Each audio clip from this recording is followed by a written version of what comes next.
It's finally clear after a deadly crash involving an 18-wheeler yesterday. It happened on Highway 75 and Stacy Road in Allen. This is video of the moment the truck flew off the highway. Now we're pausing it before the moment of impact.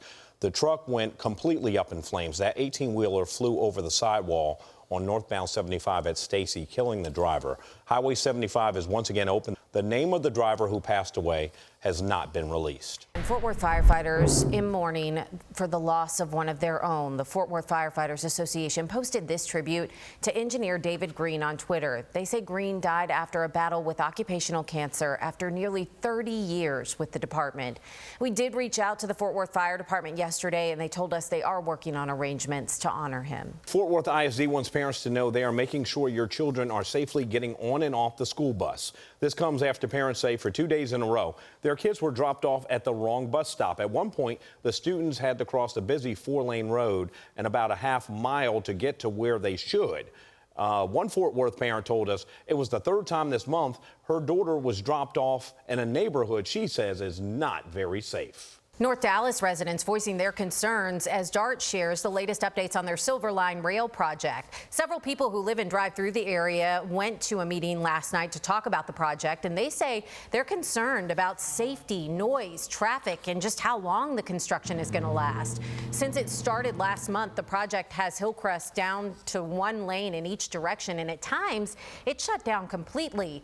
There's also concern because this construction is near a police and fire station. Overall, the people that we spoke to say they understand adding transportation, but they want transparency. And just this year alone, U.S. Customs and Border Protection says it has already encountered 2 million migrants along the nation's border. In August, nearly 158,000 people crossed into the U.S. The Biden administration is still enforcing Title 42, the pandemic restriction that allows authorities to turn migrants away. But the U.S. hasn't been removing people from countries it has bad relations with. To help with the influx, the U.S. is cutting down on processing asylum cases so they can be heard faster. The Biden administration is also planning to ramp up assistance to countries to host these migrants like Colombia, Ecuador, and Costa Rica.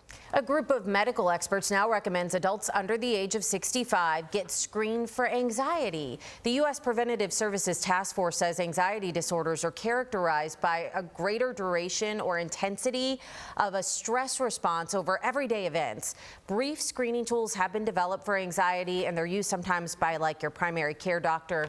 The majority of the current screening tools include questionnaires and scales. The draft recommendation is not final yet and now enters the public comment period that ends in mid-October. The new era of Survivor returns for its 43rd edition with 18 new castaways battling it out for the title of Sole Survivor.